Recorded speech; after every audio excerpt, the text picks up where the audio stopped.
Welcome to chess, ladies and gentlemen. All right, man, I appreciate you guys checking out my dance moves. But nah, man, I went ahead and grabbed the game between Fabiano Caruana and Alexei Sarana, taken out of the Speed Chess Championship. This is their Blitz game they played. This is game number 3. So it's a nice little game with some nice little ideas in it.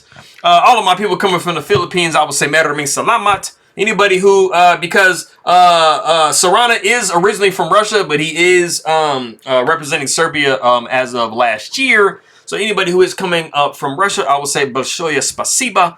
Anybody who is coming from Serbia, I will say Hvala Puno. Yes, got it correctly. Okay. Yes, if you guys are ready, man, let's take a look and see what we got for this game, son. All right. So we got the move E4, best by test. We got C5, the Sicilian defense. Knight goes to F3. We got D6. We got D4, all very standard stuff to this point. And this doesn't really throw anybody off, but you are basically forcing the issue with this one. Usually, you guys see pawn takes and then pawn takes, and then you kind of see what black wants to do. But knight going to F6 first is just putting pressure on this E4 pawn. And it's kind of, just switching the move order up a little bit. So we do see knight going to C3, pawn takes, pawn takes. So, I mean, just backing up, those of you that do play this, generally you're going to see more of like this. And then you would be seeing it look like this. So we do have the same situation right here on the board. We do see the move A6. So this is the Najdorf opening of the Sicilian defense. And it's crazy because I just saw a video where Magnus was saying this was risky to play. And I'm like, what? Bro, it's like one of the strongest ways you can play in the Sicilian defense, but I mean, he's like a computer. He thinks the way he thinks, bro. Anyways, we do have the Najdorf variation. We got bishop going to E2. We do see the move E5. Now, because white's knight is positioned so greatly in the center of the board, like basically controlling like all these light squares, you really kind of need to get rid of it. But what you do after E5, you do have knight going back to B3. You have done what is typical in Sicilians. You have given yourself a backward D pawn. So one of the major things in the game is going to be trying to see if we can try to get rid of this D pawn, probably by trying to move it up the board, make it more dynamic, stuff like that. So it's all typical like kind of ideas that you have in a Sicilian. We got bishop going to E7. We do see queen going up to D3. Bishop goes to E6. And this is multi-purposeful. Number one, this is absolutely the best square for the bishop to be on. It is also the case for white. These are generally going to be the best possible squares. It is influencing this diagonal. A lot of the times you do see white castling queenside. So this can be an influential piece. And also, like I said, we are very much trying to push the move D5 at some point.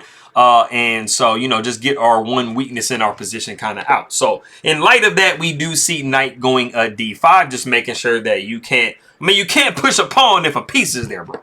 So we got knight B going to D7. We got C4. And this is interesting because I got Maroxy down here, Geza Maroxy, and this is kind of like a Maroxy bond. I mean, it's not specifically called that, but I mean, we do have the C4 and D4 feature going on. So you see that white is very, very trying very hard to make sure that D5 is never an option. We got the move B5, which is the novelty of the game. It might kind of seem like it gives away a pawn for nothing because you're thinking pawn takes, queen takes. But you actually do have a lot of pressure on white's position after we see this. Knight would be taking F6 with check. We got knight taking, pawn taking, queen taking. And like I said, it is dead even though white is up a pawn. And just looking at it from the first, step, you might just kind of think like, man, white has everything going on. But like I said, black does have a pressure, very specific pressure in the position, and you'll see that coming up. We do see queen going to D7. Just make sure that, we cover that check. And we do see the move F3. You got to protect F4, homie, or E4. That is definitely your most important pawn if you're white, so absolutely protect that pawn at all costs. We got castles by black. We got queen taking D7, knight taking D7, and then we do see knight down to D2. And you might be wondering, okay, why do I got to move knight to D2? Like, why don't I move bishop somewhere? Well, you have a very unique problem in the position.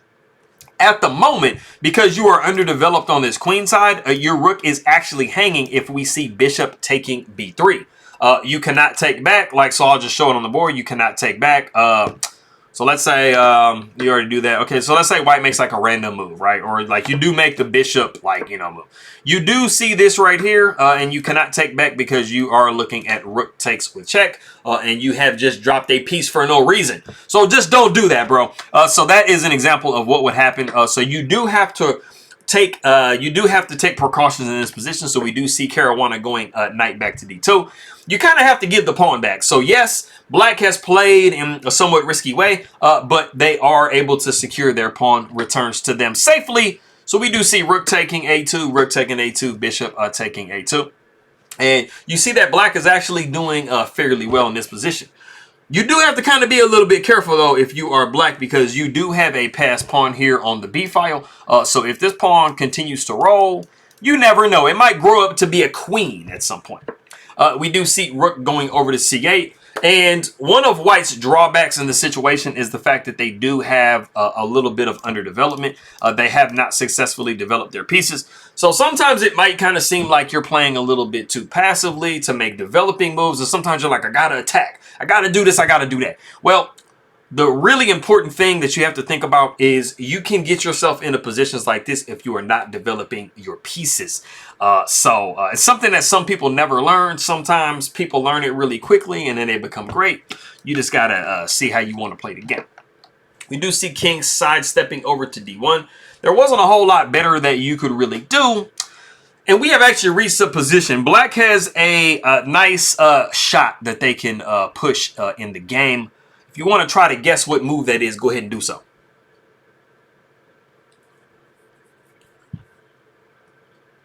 Okay, so I think a lot of you guys are thinking rook takes c1 with check. That is not the move at all. It's crazy because I've literally talked about the move the entire game, so I'm actually sad.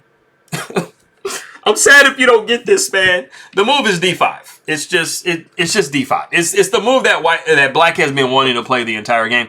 And it comes with a lot of oomph in this position because not only after d5 are we looking at trying to break this structure down in front of the king and just open the king up even more. You are now discovering an attack on this pawn right here. And this is just absolutely too much for white to have to deal with. And so you are going to be seeing black very quickly. You know, they do have these double bishops, which, I mean, white has double bishops. But obviously we can agree that these bishops are better than these bishops, homie. We got pawn taking d5. I mean, you might as well go down swinging. Bishop takes b4. We got bishop up to b5. We got knight down to f6. And we are hitting this pawn right here. So you see that the tide has really started shifting in black's favor. They were down a pawn at one point, and then they've been able to, like, you know, flip that around, and now they are up some material. We got bishop going to b2, trying to counterattack on this pawn we have here in the center. We got knight taking d5. We got bishop taking e5. So it kind of seems like, hey, you get a pawn, I get a pawn, everything is even. Everything does look kind of even, bro. You're like, yeah, bro, you got everything hooked up and everything is good over here. But, I mean, you actually don't when you see rook down to c5. And it is in this position that Fabiano Caruana resigns the game. At move 23. Now, you guys probably are wondering, okay, wait a minute. I mean, okay, the rook is hitting my bishop, but, I mean, I can move the bishop, right, like somewhere. Well, the problem that you have is that this bishop is undefended and you actually have some checks available as black. So just to give you guys an example, let's say you said, hey, I'm going to move my bishop over here, try to get it safe and out of the way. You would be looking at knight to e3 with check. And then after the king would go up to e2, you would be looking at rook taking e5. And not only have you won a piece, now you are protecting your knight. And like I said, these bishops are just too strong. So now you are down a bishop. You got a completely open. Look at the board. The board is completely open and you are down too much material and the opponent has bishops. So Fabiano Caruana actually goes on to win the match between these two. But this was definitely one of the shorter, you know, kind of like straight to the point games. And it's a little bit unfortunate because, yes, you know, what Magnus Carlsen did say was that the Najdorf was risky to play, but I mean, it's not lost at all. But I mean, white definitely should have a really nice game if they know what they're doing and understand the ideas and everything like that. So that is that. All my people in the Philippines, I will say, Maraming salamat the king makaibigan po sa nanonood inga king video. Magandang umaga to you. It's 3:31. in the morning, so I don't think anybody's up. But good morning to you. Let me see. What else do I want to say? Kamusta na aking mga kaibigan. I am Mabuti. I thank you very much for asking me how I'm doing. Anybody who is coming from Russia, I will say Dobre Otra. I will say, let me see, Kak Dela. Bolshoya Spasiba for coming by and taking a look at my stuff. And the only thing that I do know in Serbian is Hvala Puno. And you know what is crazy? That language is actually very similar to Croatian. You know, they do have Hvala in Croatian as well as how you say thank you. So, you know, a lot of these different languages, you know, as you kind of start learning them, they get a little easier and easier. So, you know, it definitely helps you a lot. But I appreciate everybody very much for stopping by, and I'm going to holler at y'all, bro.